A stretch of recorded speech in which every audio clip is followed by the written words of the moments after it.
Good evening, I'm Cynthia Ng. Our top stories for tonight. Thailand suspends peace deal with Cambodia after a landmine blast at the border. And scores dead, hundreds missing after Rohingya boat sinks off Malaysian coast. All that and more coming up on Awani International.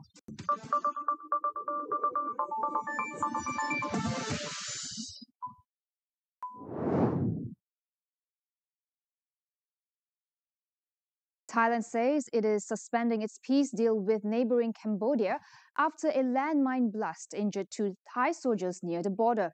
The move comes less than a month after both countries signed a ceasefire agreement in Kuala Lumpur in late October. The Thai army says the explosion in Sisaket province left one soldier severely injured. In a press conference, Prime Minister Anutin Chanvirakul said security threats along the border have not eased. He announced that Thailand will freeze all activities under the Kuala Lumpur Peace Accords, saying they were unable to proceed further. Anutin is expected to visit the injured soldiers tomorrow and chair a meeting to reassess Thailand's position on the accord. The suspension comes as both sides had been preparing to withdraw heavy weapons from border zones and begin joint landmine clearance operations between November and December. The peace deal, brokered by Malaysia and the United States, was aimed at ending months of hostilities following border clashes in July that killed 43 people and displaced more than 300,000 on both sides. Under the agreement, the next steps included the planned release of 18 Cambodian soldiers detained in Thailand.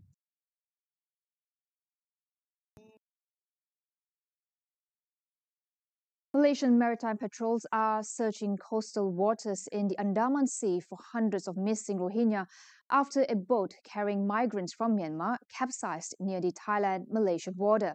Authorities say 11 people have been confirmed dead, while 13 survivors have been rescued so far. About 70 people were believed to be on board when the vessel sank. Thai officials recovered 4 bodies, including 2 children. Hundreds of Rohingya boarded a vessel towards Malaysia 2 weeks ago before being split into groups and sent to 2 boats on Thursday. The fate of another vessel carrying 230 passengers remains unclear. Search operations continue around Langkawi Island, covering more than 250 square nautical miles. The UN Refugee Agency says over 5,100 Rohingya have fled Myanmar and Bangladesh by sea this year, with nearly 600 dead or missing.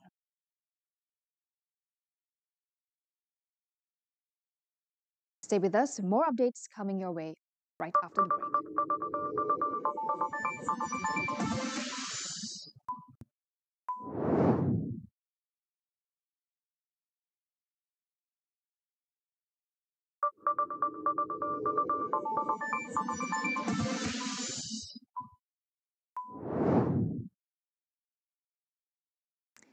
Welcome back. Syrian President Ahmad al-Shara is set to visit the White House on Monday, the first ever by a Syrian leader since the country gained independence in 1946 and just days after the US removed him from its terrorism blacklist. The visit comes as al-Shara pushes for relief from US sanctions that have long limited Syria's access to international investment. The 42-year-old took power last December after his forces toppled Bashar al-Assad's long-standing regime. Since taking office, al-Shara has toured world capitals, shifting away from former ally Iran and recalibrating ties with Russia, while engaging with Turkey, Gulf states, and now the United States. President Donald Trump has called al-Shara's rise a new chapter for Syria. They first met in Saudi Arabia in May. Before becoming president, al-Shara was a rebel leader and once had ties to al-Qaeda, including a $10 million US bounty.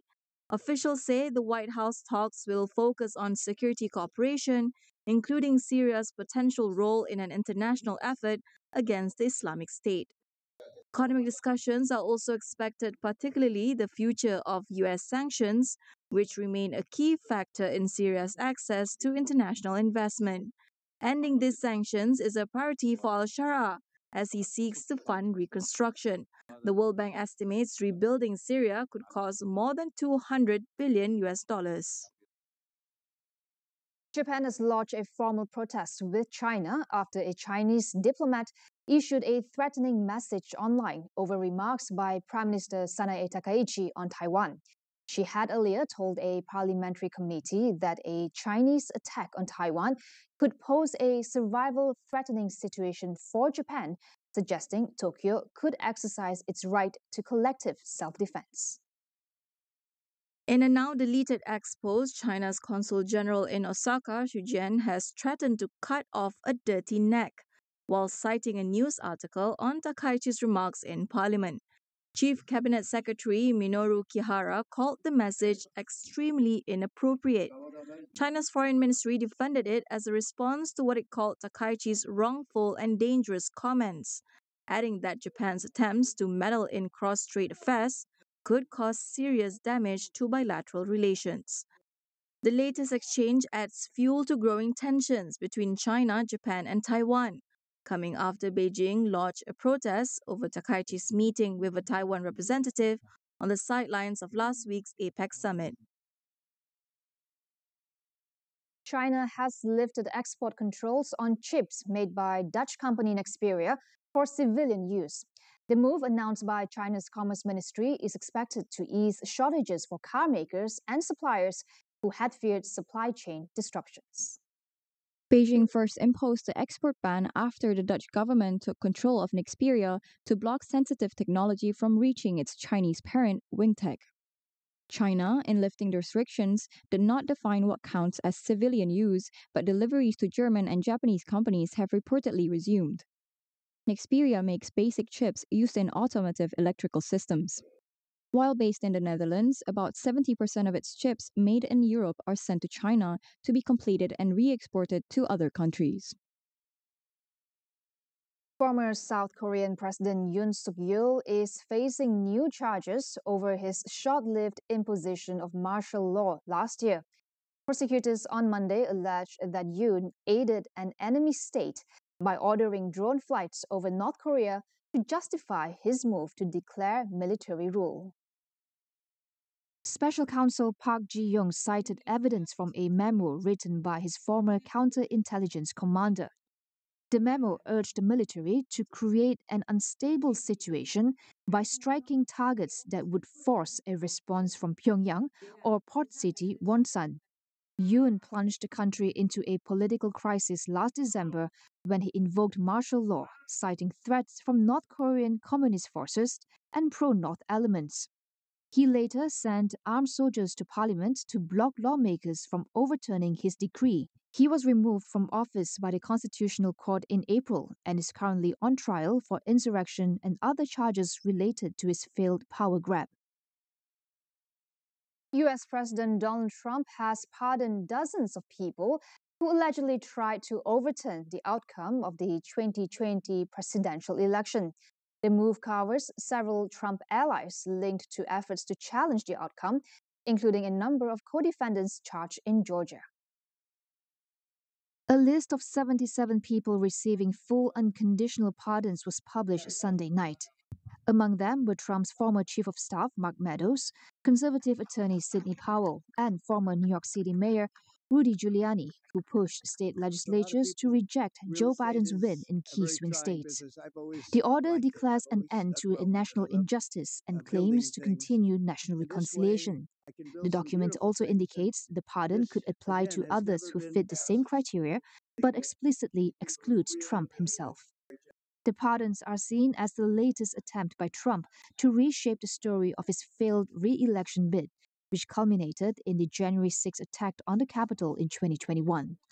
Trump has previously pardoned more than 1,000 participants in that attack, including hundreds who assaulted police officers. The longest government shutdown in U.S. history appears to be drawing to a close. The Senate has voted on Sunday to move forward on a bill that would reopen the federal government until January 30th, guarantee back pay for workers, and pause any job cuts. The vote passed 60 to 40, just enough to overcome Senate filibuster, a rule that lets a small group of lawmakers delay or block action on a bill. If approved by the Senate, the measure will return to the House of Representatives before going to U.S. President Donald Trump for his signature, a process that could take a few more days. As part of the deal, Republicans agreed to hold a vote in December on extending healthcare subsidies for lower income Americans, a key Democratic priority. The bill also blocks federal job cuts until the end of January, a boost for unions and a setback for Trump's push to shrink the government. Roughly 2.2 million civilians work for the U.S. government, with about 300,000 expected to leave by year's end under Trump's downsizing plans. Senate leaders are racing to finalize the bill this week, aiming to end the 40-day shutdown that's delayed food aid, disrupted travel, and left hundreds of thousands of workers unpaid. Indonesia has posthumously honored former President Suharto with the title of National Hero. Suharto, who ruled Indonesia for more than 3 decades, was forced from office in 1998 amid violent protests over alleged human rights abuses, corruption, and nepotism. He died in 2008. Suharto, who rose to power in 1967 after taking control from Indonesia's first president, Sukarno, led the country through decades of rapid economic growth. But his legacy was tarnished amid the 1997-1998 Asian financial crisis and violent nationwide protests that forced his resignation. The title was conferred on Monday in a ceremony overseen by President Prabowo Subianto, Suharto's former son-in-law, despite protests from pro-democracy activists and families of those affected by his authoritarian rule.